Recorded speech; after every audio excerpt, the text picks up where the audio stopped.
नमस्कार दोस्तों। तो चलिए आज की कहानी को शुरू करते हैं। वरदान रोजाना की तरह शाम के 7:30 बजे अपने ऑफिस से निकला।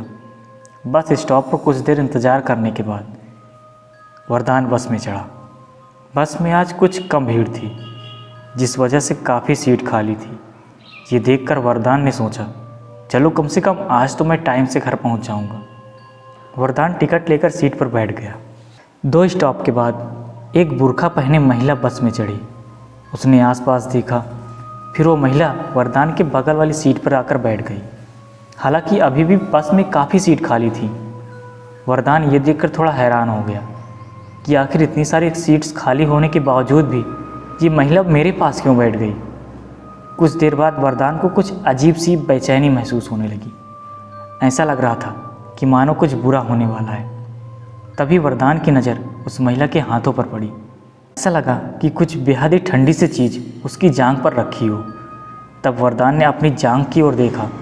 तब वरदान ने पाया महिला ने अपने हाथ को उसकी जांघ पर रखा है। जैसे ही वरदान ने उस महिला का हाथ अपनी जांघ से हटाने के लिए पकड़ा, वरदान ने देखा कि उस महिला के हाथों में मांस ही नहीं है, केवल हड्डी ही है। इतने में ही वरदान की आंखों के सामने अंधेरा होने लगा। उसकी आंखें खुली तो उसने अपने आप को एक झोपड़ी में पाया। आसपास देखने पर पता चला कि वहाँ उसके सिवाय कोई मौजूद नहीं है। जब वरदान उस झोपड़ी से बाहर निकला तो उसे मालूम हुआ कि वह एक जंगल में है। वरदान कुछ समय सोचने के बाद अपने पॉकेट से फ़ोन निकालकर अपने घर कॉल करता है, मगर नेटवर्क ना होने के कारण कॉल कनेक्ट नहीं हो पाती। तब वरदान वहाँ से आगे चल देता है, इस उम्मीद में कि आगे कोई न कोई मदद मिल ही जाएगी। वरदान काफ़ी देर तक जंगल में भटकता रहा, मगर उसे ना तो कोई मदद मिली और ना ही मोबाइल का नेटवर्क। अब तक रात हो चुकी थी। वरदान थक कर चूर हो चुका था और अब उसे नींद भी आने लगी थी। जब वरदान की दोबारा आँख खुली तो वह यह देखकर हैरान था कि वो फिर से उसी झोपड़ी में लेटा हुआ है जहाँ से वो कल निकला था। अपने आप को फिर उसी जगह पाकर वरदान ये समझ गया था कि वो बुरा फंसा है। अब उसके पास एक ही रास्ता नज़र आ रहा था वहाँ से बचकर निकलने का। वो था उसका फ़ोन, जिसकी मदद से वो किसी को बुला सकता था। मगर समस्या थी मोबाइल में नेटवर्क ना होना। लिहाजा वरदान को जल्द से जल्द ऐसी जगह पहुँचना था जहाँ उसे नेटवर्क मिल सके। वरदान उस झोपड़ी से निकला और ऐसी जगह तलाश करने लगा जहाँ उसे नेटवर्क मिल जाए।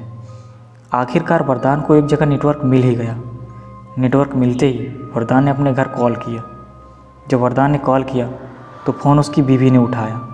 सारा हाल सुनाने के बाद जब उसकी बीवी ने पूछा, तुम हो कहाँ, तो इस पर वरदान ने कहा, ये तो मुझे नहीं मालूम कि मैं कहाँ हूँ, मगर इतना ज़रूर पता है कि यह एक जंगल है। वरदान के बेटे ने कहा, मम्मी पापा से कहो कि वो अपना गूगल मैप पर अपना करंट लोकेशन देखें। वरदान ने जब गूगल पर अपना करंट लोकेशन देखा तो हैरान हो गया। दरअसल जहाँ वरदान था वो जगह थी कर्नाटक का जंगल।